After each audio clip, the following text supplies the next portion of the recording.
Hey, everybody, this is Ben Bowman. Welcome to another episode of the Oregon Bridge podcast.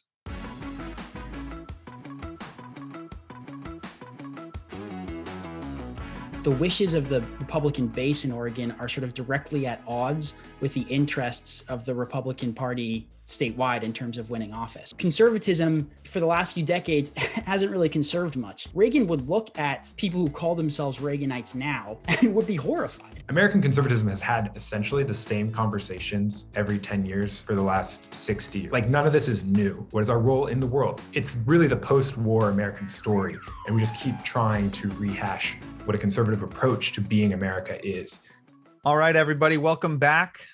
Today's intro is brought to you by me and me exclusively. My co-host, Alex Titus, is feeling under the weather. He actually got his first COVID vaccine shot, and he's definitely feeling the effects. So PSA to everyone out there, get your vaccine. Feeling sick from the shot is definitely preferable to actually getting COVID. And we're looking forward to having Titus back very soon. In fact, we're recording an episode in just a couple days. But today's episode, we've got Nate Hochman and Micah Meadowcroft, two leading conservative intellectual voices in the country. They both have roots in the Pacific Northwest, but are sort of on the national scale. Nate is an associate contributor for Young Voices and a 2021 Publius Fellow at the Claremont Institute. And he writes for outlets like National Review, City Journal, American Conservative, and others. He's also regularly on TV and radio. Micah is the managing editor of the American Conservative magazine, and he used to work as the White House liaison for the US EPA. Spoiler alert, it was not for a Democratic administration. These are two young people who kind of represent a different Republican Party than what folks might be used to, particularly in Oregon. We spend a bunch of this episode parsing out what does it mean to be a conservative, who are members of the conservative movement. We talk about Reaganism and like the sort of philosophical foundation of what it meant to be a conservative in the 80s versus today. And there's some discussion of what Reagan would think about the Republican Party today and what Reaganism really looks like in a modern context. We talk about DC's political culture versus Oregon's political culture and the nuances there. I think what's most interesting, you'll have to fast forward in the conversation if you aren't as interested in this sort of intellectual philosophy side. In the back half of the podcast, we talk about Oregon specifically and Oregon's political system and political environment. And it was really interesting for me to hear their theories about why the Republican Party performs so poorly here, particularly in light of our previous conversations with folks like Alex Garlatos and obviously Dallas Hurd recently, the chair of the Republican Party, and Representative Christine Drazan, the minority leader in the Oregon House, all who represent really different parts of the Oregon Republican Party, or not even the party, I guess, but members of the party in the state of Oregon. And so we talk about that, and I kind of push back a little bit on this theory that the Republican Party, if they just nominated more moderate people, all of a sudden they would win higher office, when the evidence doesn't necessarily prove that to be true. You've got statewide candidates like Dr. Newt Buehler, Dr. Bud Pierce, both of whom were on the sort of moderate side of the spectrum. Then you've got social conservative Dennis Richardson, who actually won, versus the first two who lost. You've got Monica Webby, who is a moderate with national backing, who lost. And then you've got Jo Ray Perkins, who we all sort of agree was not a serious candidate, embraced QAnon, like very conservative. And she lost by about the same margin as Monica Webby. So we have a discussion about what is actually going on here. What are the factors at play when the Republican Party continues to lose elections? And then what will it take for them? Interesting for the three conservatives on the call, Alex, Nate, and Micah, to hear their varying thoughts about what it would take for that to shift. So definitely looking forward to hearing your thoughts on this conversation. If you have feedback for the podcast or you have questions you'd like to ask us, shoot us an email. We're always open to hearing your suggestions for guests, your suggestions for different subjects that you want us to dive into. Our email address is oregonbridgepodcast@gmail.com. And if you are, for example, running for governor, or thinking about running for governor, and you want to talk to Alex and I, we'd love to have you on. So the one thing I did want to touch on before we transition into this week's episode with Nate and Micah is there's a comment made at the end, I think it was by Nate, that talked about the teachers union and sort of had drawn the dot between what he called corruption from the teachers union to this line of teachers being first in line to the vaccine. And I really do want to have a full episode on like the labor movement in Oregon and the power of labor unions, and sometimes what I think of as a perception of more power than there actually is sometimes. And so to use OEA as the example, which is the Oregon Education Association, the state's largest teachers union, Nate sort of presented them as this like super powerful force that just dictates how things go. But I think the reality is a lot more complicated than that. So for example, the legislature is not the one who put teachers, quote, first in line for the vaccine. And I don't think it's also fair to say that teachers were first in line.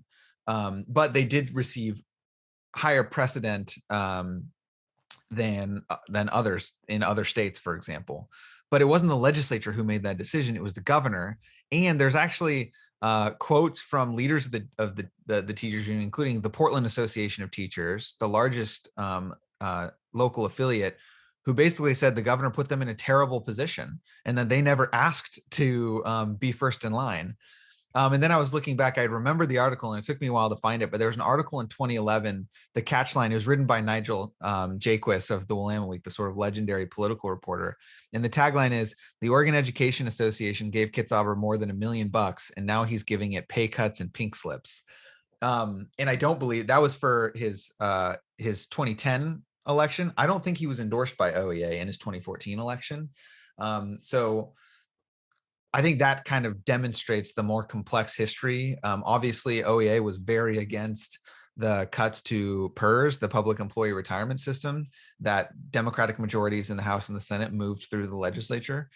We could have a whole episode talking about those things, but the comment was made later in the episode. And so normally I would have given that sort of response impromptu in the moment, but we were already over time. So I didn't feel like it was appropriate for me to do that there.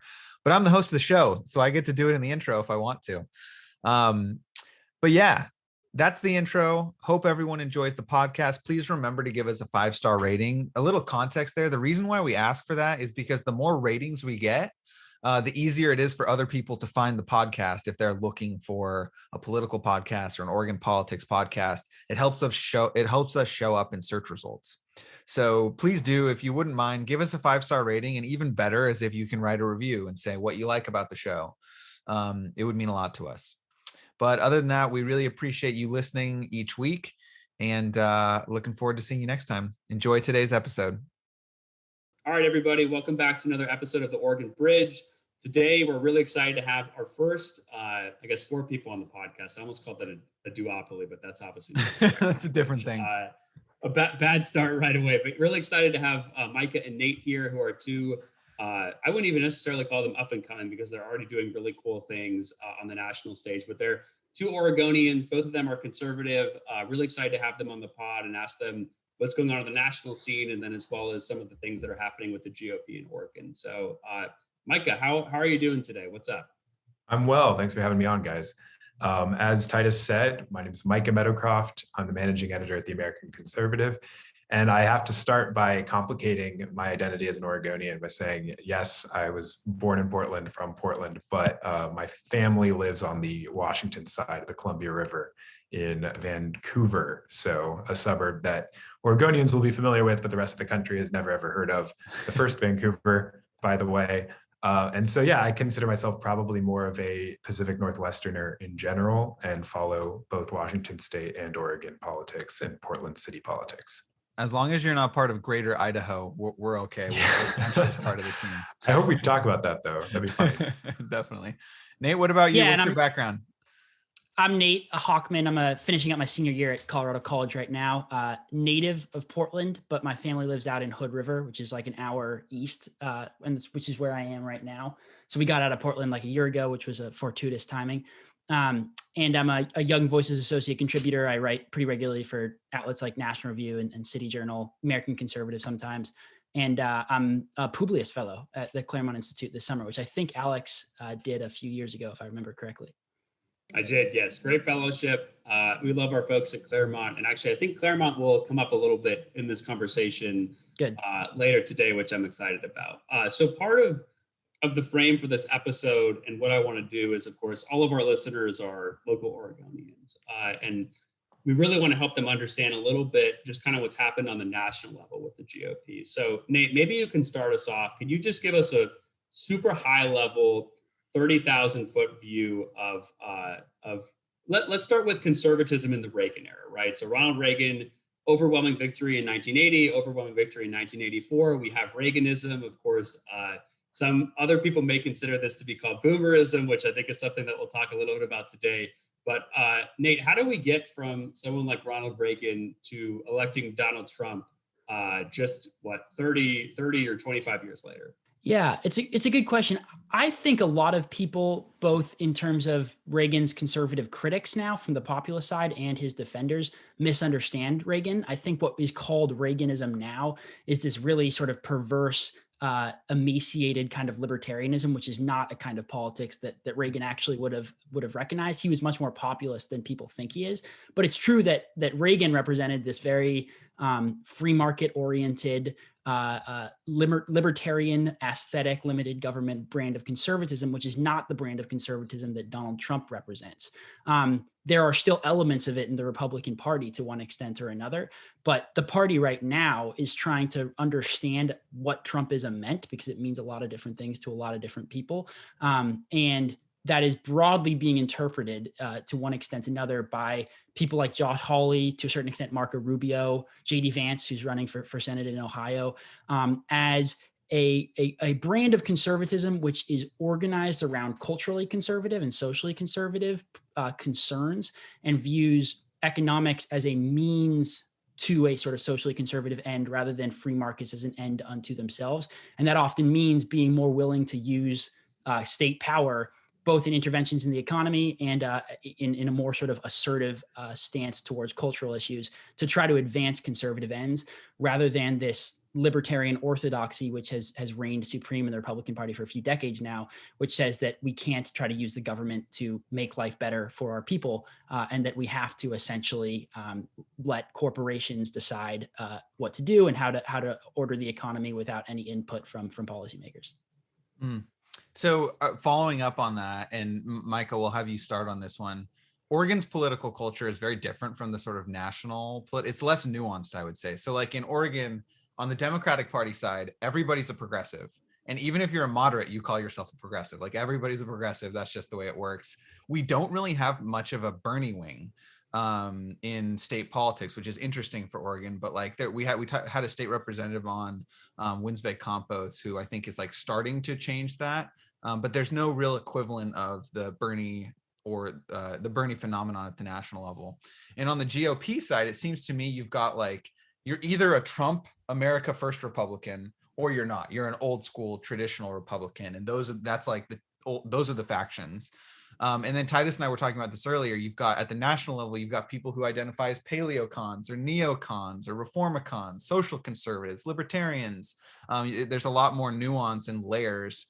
So can you walk us through how you perceive of the conservative movement right now nationally? Like, who are the emergent folks and what do they represent? And then on a personal level, where do you fall in those broad categories in terms of what you believe in politics?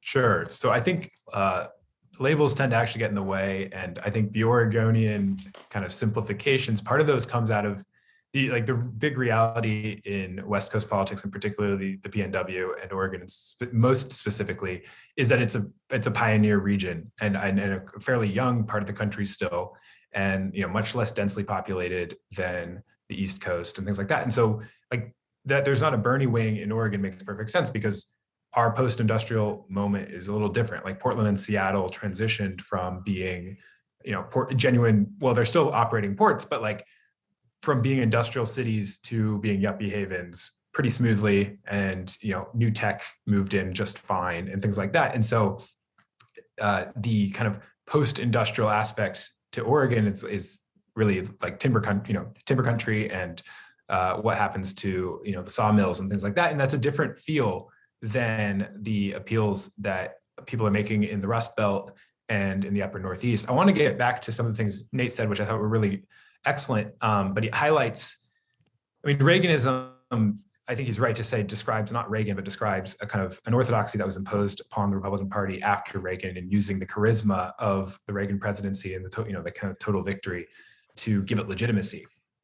And my concern in contemporary national politics, especially for the Republican Party, is that this conversation around Trumpism is going to do the same thing. So the solution for one moment, right? Reagan provided a solution that the American voters wanted, and then it calcified into a sort of dogmatism that has very quickly, over the last 3 decades, proven itself to be highly counterproductive, and gotten us stuck in a bunch of... What do you mean by highly counterproductive? Like, what are some specific examples that you would think of people had put forward, but you think we're actually basically hurting the country in that way, using kind of the Reaganism framework? Sure. I think Republicans were happy to go along with Clinton in NAFTA or post 89. We didn't understand what to do with our hegemonic moment. And so we got ourselves involved all over the world in stupid forever wars. I'm forgetting who coined the phrase, but, invade the world, invite the world type of open borders policy. Bernie used to say that was a Koch thing. And then he needed to try to, win within a Democratic primary context. And so he stopped talking about that as much. But I think he was right that that's a certain kind of libertarian economic approach to the free movement of capital and people. And so like Reagan was a nationalist to some degree in a way that is not true of Reaganism, but it was simplified because we had the USSR to fight. So what I wanted to get at was that contemporary conversations around what is Trumpism, I think will fall into this, are in danger of falling into the same trap where you have people looking for a white paper stack of policies that encapsulates their idea of why Donald Trump was successful. And they're trying to recapture that magic based off of these proposals rather than realizing that, no, there was a particular figure that connected to the voters, and they believed that he was going to fight for them. It's really that simple, I think. National politics really comes down to that, plus establishment machines making sure the money works well. And so I think that contemporary conversations about the future of the GOP stand in danger of getting bogged down in stuff that the voters don't care about at all. There was a recent essay, and I won't try to timestamp this too much, arguing about the disconnect between the cultural predilections of the Trump base, and obviously it can be very easily overstated, like how homogenous they are. But there's a sort of, they are kind of, as you said, back, like it's red Oregon, right? It's a lot of, it's my guns and my farm property and leave me the hell alone. And that's very different than the kind of wannabe Boston Brahmins that make up a lot of the intellectual side of the new right, and the conversations we're having right now. And so I think there's a disconnect there too, where in the same way that we can make fun of Reaganism. The memes around 2015 when Reaganism, zombie Reaganism was being bashed, bow ties became passe, and it was cringe. It was cringe and not based to wear bow ties. Because there was this idea that like the old policy eggheads at all the different think tanks and stuff were just shills for industry and shills for financialization, and who had sold the American workers downriver and sent things to China. And that was true. And the issue though is like the aesthetics of that, you might fall into again, where you have a bunch of people who 20 years ago would have worn bow ties, but now are saying like, it's us, the new right, and we're going to be the voice for the unheard American voter. So Ben, I actually want to, Ben, I actually want to bring you in here. I know that we've only been recording for like 10 minutes now, but from what I have heard, Micah obviously has a big job at a major conservative publication. Nate clearly is Publius Fellow, going to do big things in the conservative movement. So far, they both haven't said the exact same things, but Micah bashed the Koch brothers. They've bashed the Iraq War, which is a Republican staple. They've both expressed skepticism towards big business and free markets in general. Is this kind of shocking to you as a progressive to hear like, wait, like all this stuff, I thought like people loved Reaganism. Like, what are these young people talking about in a sense? Like, is any of this, I'm curious, of your progressive side, like, are you shocked by any of this at all, what you heard so far? No, I'm not shocked by it. obviously we spent some time in DC living together. And so I was exposed to some of our friends who I think are similarly intellectual in their approach. Like what for me, the question is always like, you know, Nate and Micah are clearly like well-read, deeply intellectual thinkers who are writing about this and talking about this. Like, where is the overlap with the voters? And Micah, what you said really is resonating with me though, because I do feel like in Oregon, you've got the Trump copycats, like people who literally made their campaign slogan, "Make Oregon Great Again," which just didn't resonate with like they lost their primaries. And I think so, like it does speak to the fact like there's something to Trumpism and to Donald Trump as a figure for a moment that appealed to Republican voters, but it doesn't seem to have transitive properties to other ambitious politicians who are trying to latch on, or at least in the same way. But yeah, so we'll talk a little bit more about this when we talk about the Oregon GOP. But before we get there, I'm gonna push you a little bit. And Titus, actually, I'll start with you. So you have to use a label or some labels. What kind of a conservative are you? Do you use the Trump label when you describe yourself? I'm a no labels guy. you're a third way Republican. Is that what you're telling me? No, this is a joke. There's literally an organization, by the way, because everything has to have an organization in DC for the audience called No Labels, which is like the most like corporate funded thing ever with like the squishy moderates from both sides. So I don't really think they do anything. I even think they actually paid Akon to make a rap video for them. That's awesome. So if you took away anything from this conversation, it's that a lot of the sort of policy area welfare states in DC waste a lot of money on very dumb things. But yeah, getting back to that, I would say, no, I mean, specifically with me, it's been such a fascinating ride because back in college, I was like a total Ron Paul libertarian. I started a libertarian club on campus that made the GOP people very mad at the University of Oregon, which I thought was funny, but I basically thought we're all part of the same party. Micah, I never wore the bow tie and I wasn't exactly in that audience, but I was like sort of teetering on the fence basically. But no, I mean, I thought basically free market solution to everything. Like that's how we get prosperity for Americans. The social issues are important, but they really don't matter. But I mean, even before the 2016 election, I did obviously vote for President Trump.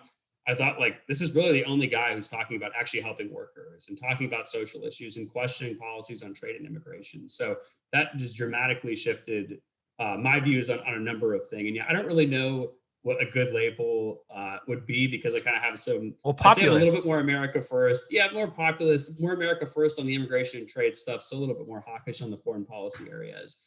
But Nate, I'm curious from you too, because I mean, you're in college right now. Obviously you're about to enter the workforce soon.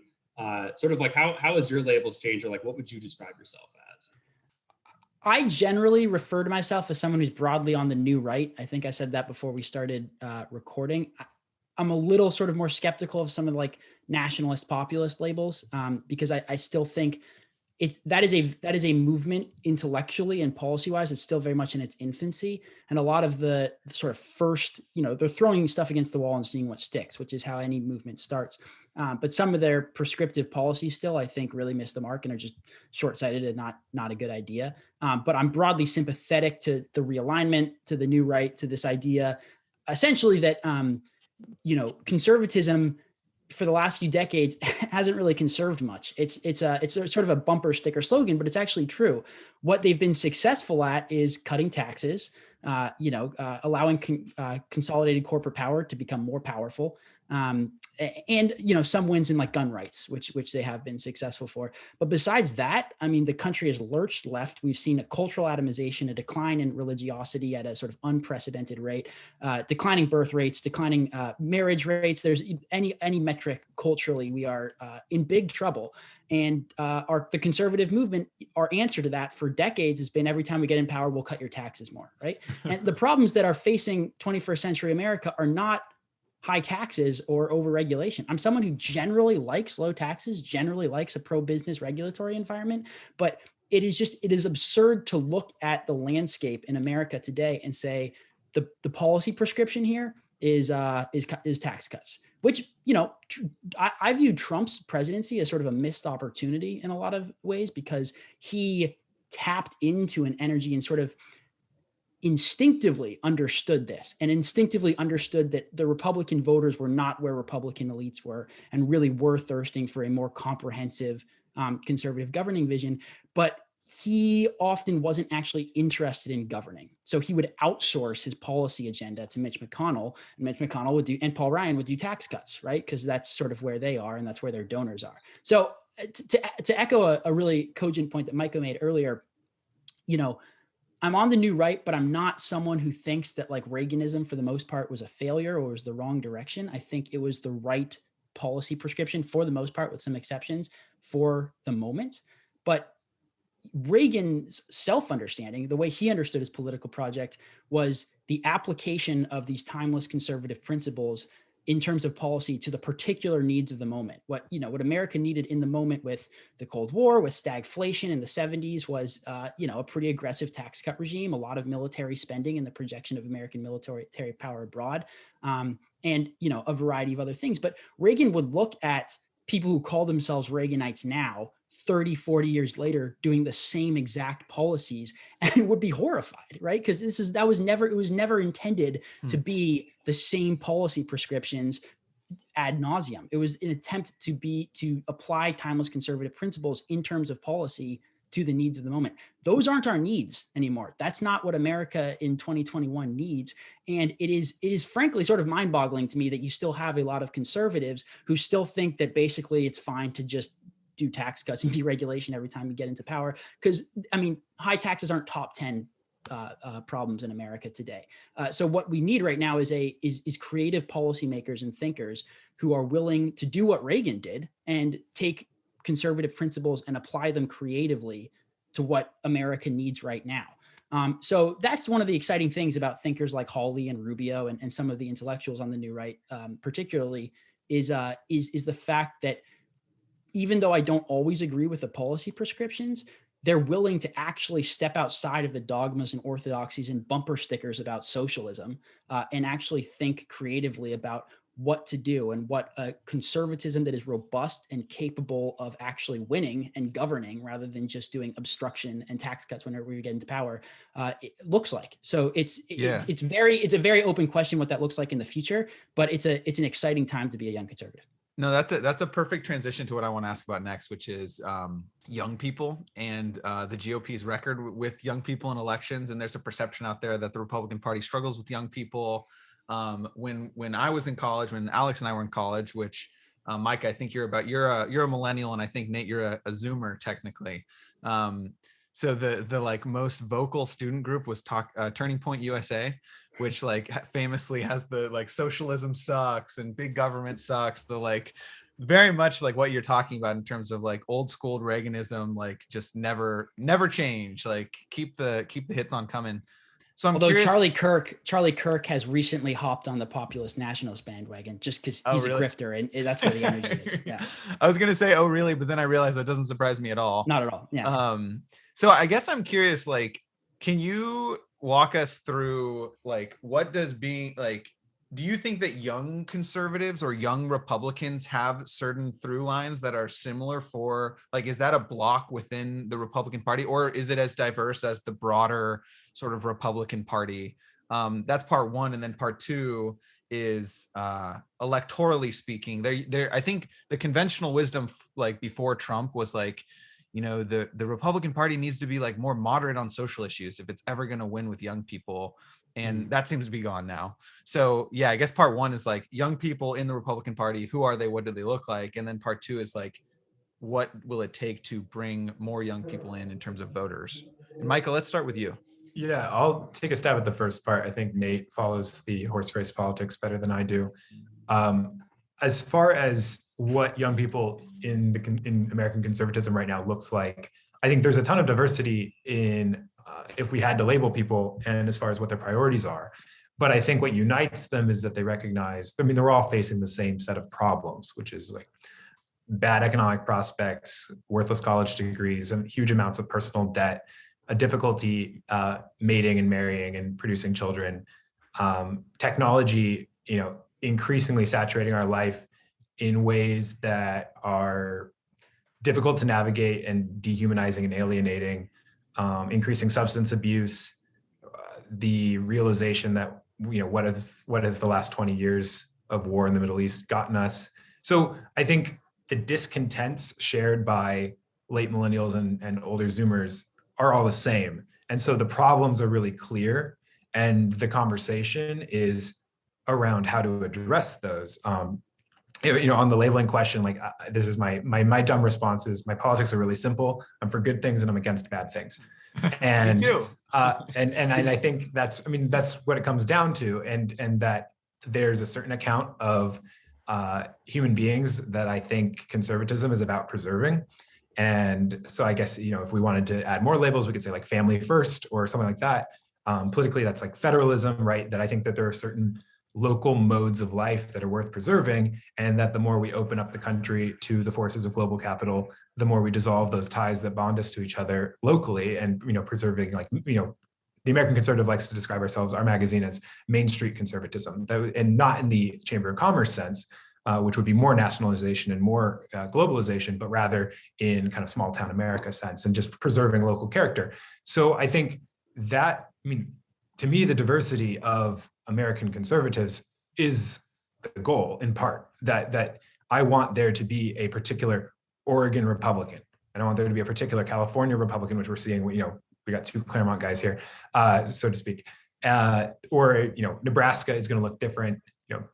Ben Sass is actually, as divisive as he can be for a lot of people, even or especially amongst Republicans, he's doing an incredible job of just being a senator for Nebraska.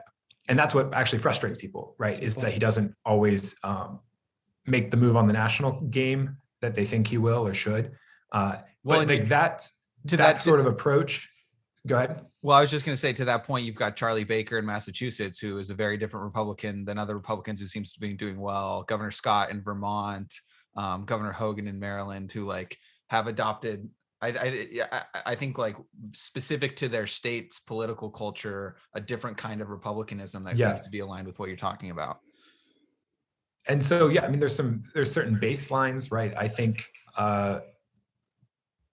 I'm personally very pro-life, and I think that should be, that's a national issue. At a certain point, you can't, if you really do think it's murder, then there's something broken in your head if you think like you're okay with the next town over doing a bunch of murders, right? That there's a kind of, there are certain lines that have to be drawn and stuck with. But in general, I think that the future of the Republican Party and what young people are looking for is the ability to live where they are in a way that doesn't feel like it's about to be swallowed up by either just sort of the media, hyper reality that we're all living in online, or global capital. Nate, walk us through the horse race politics of getting young people to vote for you. Yeah, well, getting young people to vote for Republicans has always been difficult. Republicans almost never win the under 30 or under 25 votes. Again, Reagan was an exception here. He won young people. I don't think he'd win this generation of young people, but Gen X is a sort of unusually conservative generation, and Reagan's brand of conservatism had the same kind of appeal of like a sort of Obama-esque progressivism. It was optimistic and forward-looking and about the possibilities of America. And that kind of disposition appeals to young people, which is why progressives usually win young people, because that is a way of talking rhetorically and a sort of political disposition that just lends itself more easily to progressivism than conservatism. Conservatives aren't very good at doing that. But in terms of like the actual young Republicans and young conservatives in the party, I think it's important to sort of make distinctions because by polling just sort of the broad base of people under the age of 30 who vote Republican or under the age of 35 who vote Republican, they are more socially liberal. And they are sort of, broadly, they're more pro-immigration than older Republicans. They're way more pro-gay marriage than older Republicans. They're more concerned about climate change than older Republicans. They're more willing to say that like diversity makes America better than older Republicans. You can kind of go down the list, but they're very much inculcated in the sort of millennial and Gen Z culturally laissez-faire way of thinking. But the energy on the sort of intellectual and political class of young conservatives is very much on the new right side. You have like young conservative activists who are sort of squishy, never Trump, culturally liberal types who represent probably broadly where the base of under 30 Republicans are. And you see that with, groups like Gen Z GOP and, a variety of other young conservative groups that are not necessarily where I think the Republican Party should go.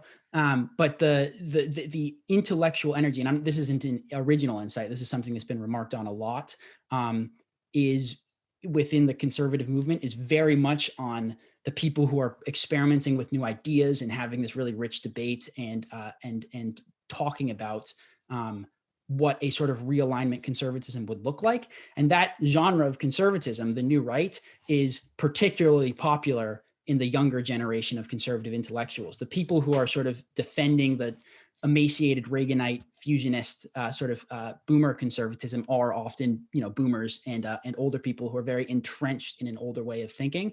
Whereas the people who haven't sort of been inculcated in that way of thinking for decades and are the next generation of conservative leaders, intellectually speaking, on the sort of, writers like Micah at the American Conservative has been a leader in this and at a bunch of think tanks at Claremont.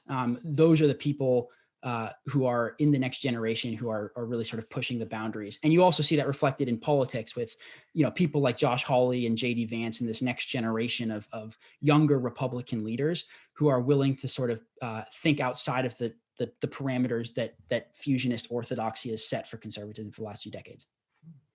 If I could add oh, sorry, go ahead, Micah. I was just going to say, if I could add a bit of texture to something that I think we've assumed because it's the normal assumption in the conversation so far, it's important to, in much the same way, this is extending the observation about Reaganism versus Trumpism as isms, but the American conservatism has had essentially the same conversations every 10 years for the last 60, basically since, longer than 60 years, since the New Deal, essentially.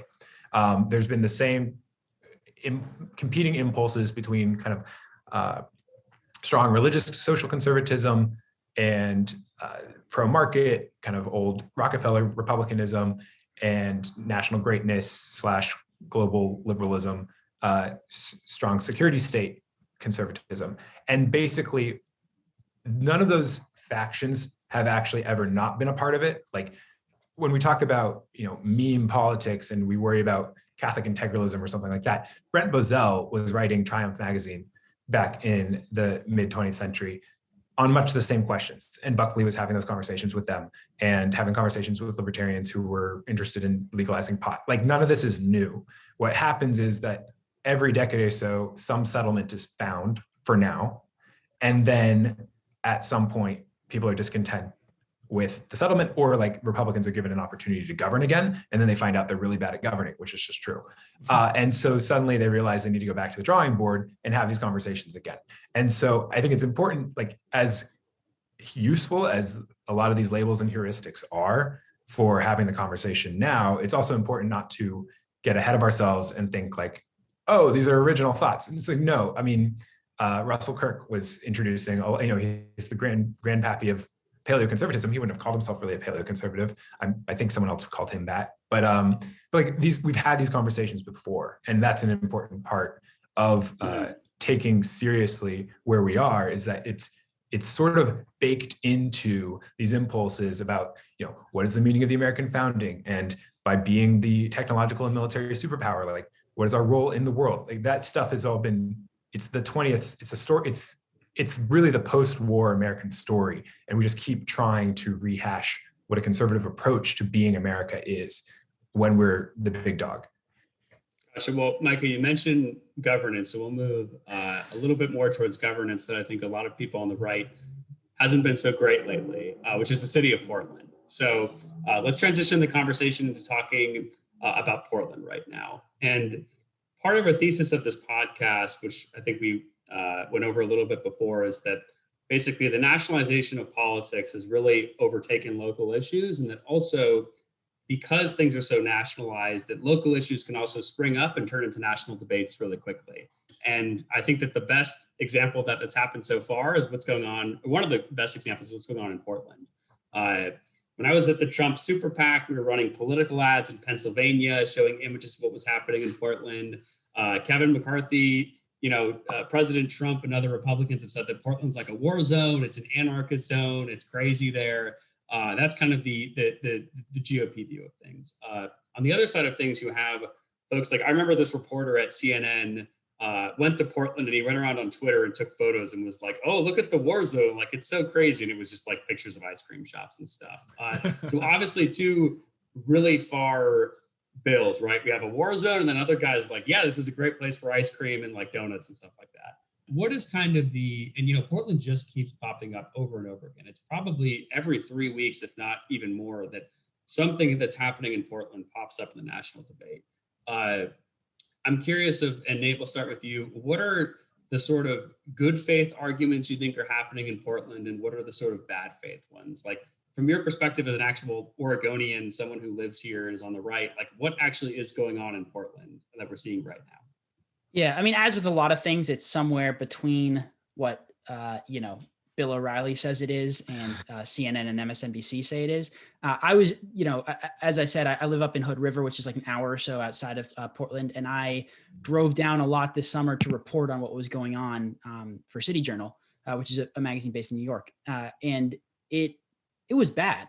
I mean, we shouldn't mince words about the fact that what was happening in Portland, downtown specifically, was really bad. The law enforcement often had their hands tied because they didn't have any allies in city governments and no one was in their corner, so they couldn't actually enforce the laws.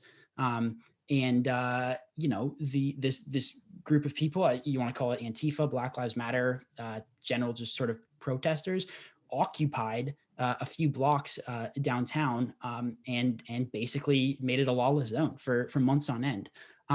Now, that was relatively concentrated in a relatively small area of downtown Portland. So this idea that all of Portland was on fire and that it was, literally anarchy in any part of Portland, you couldn't sort of walk down the street and without getting, beaten by Antifa or something, was hyperbolic, to say the least. There are plenty. I think that Ben was actually out there waiting to beat up Republicans. But I was looking for you, Nate. I was ready, but I didn't see Ben it. with Black Bloc. Yeah, no, I mean, actually, I did get punched in the face by Antifa in 2017 at the protest in Portland for the Trump inauguration.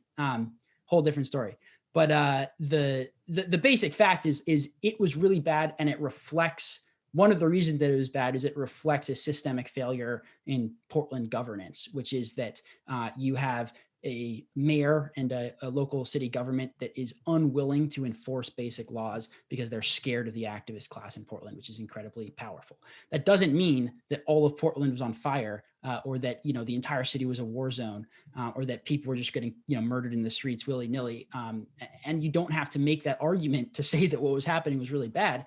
But it is true that you have, the consequences of this dereliction of duty, frankly, by local folks in Portland government, is going to be felt in Portland for decades. Businesses fleeing, a variety of different businesses shutting down, people moving out of the city because they just can't take it anymore and they're worried about safety. And the people that are hurt by that, by the way, are oftentimes the folks at the bottom, the most vulnerable folks that the activists claim to speak for. It's not sort of well-to-do, upper middle class white Portland families who are going to be hurt by this. It's the low income, often immigrant business owners, and it's the folks in low income, generally non-white communities that see like massive crime spikes as a result. So Nate, have you been you've probably seen the recent developments here? It's funny, a friend of Alex and I's, Marshall Kozloff, he's host of the Realignment podcast. He predicted what would happen, which is as soon as Biden wins, the city of Portland elected leaders would very quickly shift their tone towards this, and it's happened. So now the mayor is calling for unmasking of Antifa, asking people to kind of. So I don't know who it was, but someone drew a comparison to what Ted Wheeler was saying in Portland with what Dallas Hurd, who's the newly elected chair of the Oregon Republican Party, who was calling for people who complained about public health violations to be unmasked and posted and like attacked. So yeah, I think what Marshall's point was like, this is all politics. It was never about policy. It was never about businesses. It was never about people. It was all about, now the political incentives have shifted. So I'm anti-Antifa now. I do think that there's a big difference between what Antifa is doing now with these like 50 or 60 people roaming through the streets versus thousands, tens of thousands of people who were rallying together at that moment. But I do think there's a lot of cynicism from the elected leaders in their response. Micah, do you have a take on what's happening in Portland? Well, I would just say that it's largely a media phenomenon, right? If the rest of the country, I mean, from my seat here in DC, if the rest of the country were to never hear about it, then Wheeler wouldn't be able to make, there wouldn't be political incentives at play except for just normal city politics. Like what do my voter base want? What does business support? What do businesses want? How do we keep law and order, basic stuff like that. Like the issue, it can only be a cynical political play. The stage for that, because it's made a stage by national media or by operators like Titus. And so that's a huge part of our political moment, is that we are in a disinformation / misinformation / information, we'll call it, like, you could call it 5G, cold civil war, whatever you want, if you want to overstate the danger of it. But you can also say just like people are battling for mind space and your attention and shaping the reality you live in, since we live so much of our so much of our lives psychologically extended into this non-space that is digital media. And so politics is much more, it's a hilarious, this is really to put on my nerd glasses, so I apologize. I'll straighten out my bow tie. It's really been a phenomenal illustration of, like Plato's cave analogy, right? Like in some sense, Plato's describing a much larger question about the nature of reality, but he's also talking about the city and life in politics versus life in reflection on eternal truths. And now we're seeing that even like more obviously, that there are just these fantasies that have a small basis in reality, the puppet before the fire, that are being projected onto the wall, and people are treating them as real. And because we are kind of a pretty simple animal with easily scared reptilian brains, we have to take it seriously. It bleeds, it leads. And so you see these images of mostly peaceful, fiery protests, and that's going to take up a lot of your limbic capital, so to speak, or your adrenaline response. And so by maintaining this kind of fight flight response, that's how they sell advertising dollars, and it's also how people move the needle on political questions. So a huge part of this is that we live in this digital marketplace and this saturated 24-hour news cycle that changes the landscape and can change at any moment. And so it creates these layers upon layers where it's hard to say whose incentives are driving things, and really to understand who's in charge. And to a large degree, that's by design, because then if no one's responsible, then no one can be held to account. And so these systems, as they grow in complexity, these are the conversations we're having here on Capitol Hill about what to do as far as regulating big tech, and specifically social media platforms. Like, who's actually responsible at that point in these kinds of dispersed network effect based technologies? And since we're all producing the content, who's in charge? Yeah. I wish we could talk more about the Portland side, because I think there's so much to talk about there. But we got to get to Nate's op-ed in the National Review, because it was Oregon specific. So I definitely recommend listeners check out the op-ed in the National Review. But to summarize, there's basically two claims that I pulled out. One is like the state of Oregon is a disaster and an example of progressive governance unchecked. Like a lot of, Nate outlined some really bad outcomes in education, public health, etc. And part two is the Oregon Republican Party is so incompetent, and the voters have a tendency to vote for extremist people that they're unable to actually compete, despite the fact that the sort of Democratic stronghold isn't producing good outcomes. Nate, is that a fair summary? Yeah, no, that's right. And I think the sort of predicament for the Oregon Republican Party as it stands today, at least, is it seems like the wishes of the Republican base in Oregon are sort of directly at odds with the interests of the Republican Party statewide in terms of winning office, right? So you have, like hardcore QAnon people getting nominated for the for the Republican ticket for the Oregon Senate race, right? And you have there's a laundry list of examples of sort of kooks and crazies being elevated to positions of power because they appeal to a relatively small sort of part of even the Republican base, but the most politically engaged to the folks that show up for every single, school board race and primary, et cetera, et cetera, et cetera. And those most politically engaged people, at least sometimes nominate people that would never get elected statewide. So I don't know exactly how you remedy that, except I guess the first step is becoming aware that it's a problem. But if the Oregon Republican Party wants to win statewide office, which I'm not convinced they do, frankly, I think a lot of them are perfectly happy to just sort of be, the permanent minority that can kind of stand up and grandstand. And it's not totally different from the National Republican Party, which is a lot of establishment Republicans don't actually care about winning. They're perfectly happy to sort of win 47% of the vote year in, year out, and get to be the minority that goes on Fox News and, talks angrily about how the Democrats are doing socialism or something. But once they get into actual power, it's a lot harder because they actually have to govern and are held accountable for their decisions. So, I think a lot of Oregon Republicans are like that as well. So I want to challenge the premise a little bit, and maybe not the part that you think I'm going to challenge, but if you look back through the history of statewide elections, let's look at governorship and Jeff Merkley's Senate seat. You've got Dr. Newt Buehler in 2018, who's like a moderate's moderate. Basically, he's the dig on Joe Biden, which I think is actually semi-fair and semi-unfair, is like he just aligns himself to wherever he thinks the political center is at that moment. That was Newt Buehler, right? Like Newt Buehler is like constantly shifted to fit with the moment. He got almost double the number of votes of any other candidate in the primary, including some conservatives, and lost to Kate Brown by 6 or 7 points. Dr. Bud Pierce in the cycle before, moderate medical doctor from Salem, same thing, won the primary, then loses to Kate Brown by 7.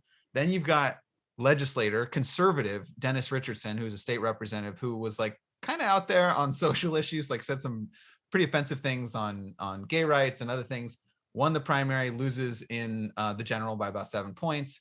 Then my favorite example, so you mentioned Joe Ray Perkins, who's like the QAnon, I think arguably the craziest nominee. That's what I said in the article. She's like the most hardcore QAnon of any of the sort of people. Yeah, the standard bearer for the QAnon. Totally caucus. Unapologetic. Yeah, it says, yeah. So she actually got closer to beating Jeff Merkley than Dr. Monica Webby, the national recruit who was going to be the savior for the Republicans because she was a medical doctor and a moderate. And so when I believe, was the first Republican nationally who was running for Senate who came out in support of gay marriage. Someone can fact check me on that, but I think she was the first one, or she was definitely one of the first. So that was a big deal too in terms of the moderate brand. Which like makes me wonder, like, if the moderates and the super right wing and like they're all losing by about the same amount of points to about the same political figures, like whether it be Kate Brown or Jeff Merkley or John Kitzhaber, they're all like, again, progressive Democrats, but not like Bernie Democrats, and also not like, center left Democrats. Like they're sort of in the mainstream of where the Democratic Party is. What is actually going on? Is it lack of party infrastructure? Is it lack of money? Like, is it like Titus? I think you used to have a theory that like primary voters weren't turning out in the general because they had nothing to vote for. Like, I genuinely don't know what to make of those 5 election outcomes where everyone loses. Because I guess the reason I asked this, Nate, is because I think your premise, I don't think Oregon's as bad as you probably do, but I think it is fair that, like, I think about, we had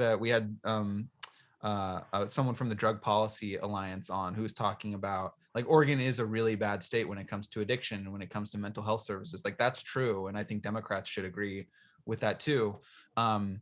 But we had medical doctors running for governor who didn't even come close. So what's the theory? What, like, Micah, do you have a take? I don't know if you've read Nate's op-ed. Do you have a take on like what might be going on under the survey or under the surface here? I mean, I think my theory is that it's an extension of this larger nationalization of American politics, and that we keep having these debates in badly state contextualized versions of the kind of whatever the hot topic is on cable news of the day, rather than people seriously running on, it's a joke now, but infrastructure, or just affecting people's, or just like affecting people's lives, right? So if you had a, I think if you had a like socially distinctive candidate, distinctively on the right or distinctively conservative candidate who was able to talk coherently about federal land use and lumber policy and water protection, like could combine both a kind of pro-market and also pro-environmental message in a way that deflates the sort of accusation that you just want to let industry come in and wreck everything. I think that takes a lot of the air out of the confusion in the middle and allows the middle to come into play again, as opposed to everything being driven by the kind of outer edges of the conversation. The problem is people are just bad at doing that. And it seems like most of the infrastructure, to use that word again, behind the people who are trying to do state-based policy initiatives and write the white papers to supply these, to allow these conversations to happen, they often are naturally enough supported by particular industrial interests and stuff like that. And so there's going to be ways in which they're just playing into, they're extensions of the national conversation as well, right? Again, Titus knows this better than I do, but DC is full of organizations that can create all these astroturf shadow local enterprises that are going to drive for particular local interests. And for those listening, those are some heavy air quotes, and I apologize.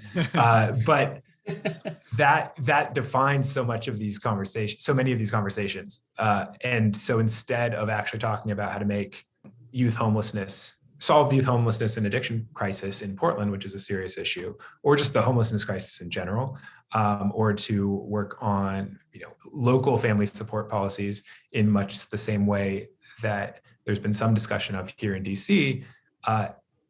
Rather than doing that, state politics gets reduced to just more, kind of JV version of the cable soundbite debates. And that's not helping anyone, but it makes these elections even less meaningful than usual, even though local politics ought to be the most pressing and the most meaningful, elections you get to participate in, right? In some sense, our rights as Americans are best expressed by like our ability to get a trial of our peers and vote in a local election. Because the law of large numbers, like it's true that at a certain point, your solitary participation in national politics is pretty limited. But unfortunately, we've gotten our priorities backwards. Nate, curious if you want to chime in here. Yeah, I was just looking up like the registered numbers for Republicans and Democrats and independents in Oregon, and there's Democrats definitely outnumber Republicans, but there's a lot of independents still. What those independents are, I think, is an open question, because it could be folks who are sort of to the left of the Democratic Party. Bernie wasn't a Democrat, a registered Democrat for most of his political career. But Ben, your counterpoints are good counterpoints, right? So I don't have perfect answers. It's possible that it's just impossible for a Republican to win statewide office in Oregon as it stands today. I mean, that is not something that I want to admit, but it is a possibility, right? There are some places where Republicans just can't win. I tend to think the landscape now is different than it was even a couple years ago for someone like Bueller. But also, I mean, I think to your point, Ben, Bueller's weak point was that he didn't have conviction, right? And that makes voters not trust you, right? It was clear that he was doing the moderation thing because he seemed like it was politically advantageous. You can have someone who isn't all in on the sort of conservative culture war stuff like they would be in like Alabama, who still is a man or woman of conviction and is really committed to the issues that they're talking about. After a year where there has been widespread unrest in places like Portland, a lot of people's lives have been affected by that. The teachers unions in Oregon are some of the most influential and corrupt teachers unions in any state in the country. And the result is that we're second to last in the country for school openings, despite the fact. When you say corruption, what are you referring to? Well, their control in the state legislature is as bad as any state legislature that I know of, and that's reflected in the fact that despite the fact that they got the state legislature to prioritize teachers for vaccines, we're still second to last in school openings in the country. So teachers got everything that they wanted and more, and kids got the short end of the stick. So all that is to say, like, those are kitchen table issues that a Republican could run on and be a quote unquote moderate, right, without sort of being sort of vocally pro-life or something, but would speak to sort of center left suburbanites who are broadly think of themselves as liberal, but run businesses and have kids in schools and have the sort of like familial interests that keep them from moving too far left. But you need someone who wasn't like Bueller and was clearly sort of like had his finger in the wind and trying to figure out which way to go. Like the appeal of someone like Trump, right, is that he is for all of the critiques you could make of him, he was not someone who appeared to have his finger in the wind. He picked issues that were, broadly unpopular with Republican orthodoxy, and he didn't care what the sort of Republican elite said about him. He went for it, and that's appealing to voters, right? It doesn't actually, the issue itself and where you stand on it almost doesn't matter as much as whether or not you're someone who has conviction and clearly authentically believes what you're saying. So I that's the best answer I can give. But again, it's possible that for all of those things, a Republican still couldn't beat a Democrat. Yeah, and before I close this out here because I know we're at time, but I actually agreed with points that both of you made. Micah, it's funny you brought up the interest group, because one thing that I think that the so-called moderates have done so poorly in Oregon is they always appeal to the other side's interest group, in the sense of Dr. Monica Webby and Dr. Bueller were like, tried to come out and say, I am just as pro-choice, I am just as safe on abortion as these other people. And we know clearly they're trying to appeal to sort of those specific interest groups. And of course, what do those interest groups do? They just said, New Bueller sits the same that Donald Trump does on abortion, even though that's just equivocally false. But I mean, that's how politics has changed, and that's exactly what they're going to do. So yeah, Micah, it's funny because we're not even appealing to, I feel like, some of our traditional interest groups, air quotes, we're trying to appeal to the other sides who just frankly don't like us very much. And then, yeah, Nate, I totally agree with everything, mostly what you said about the Oregon Republican Party. If I was actually running an election right now, I would actually probably run against the Oregon Republican Party as a Republican, because no matter if you're like the squishiest moderate, I don't know, like I'm a rhino or whatever, or if you're like much more conservative or like a Trump conservative like me, the party has failed you no matter what. Like we continuously lose elections. We continuously embarrass ourselves on the national stage. The conservatives don't do well. The moderates don't do well. Like, why would anyone run in favor of the Republican Party when like they haven't helped you no matter who you are, if you're a moderate or if you're a conservative. Like they've just continuously lost, and the left has continuously gained power in Oregon.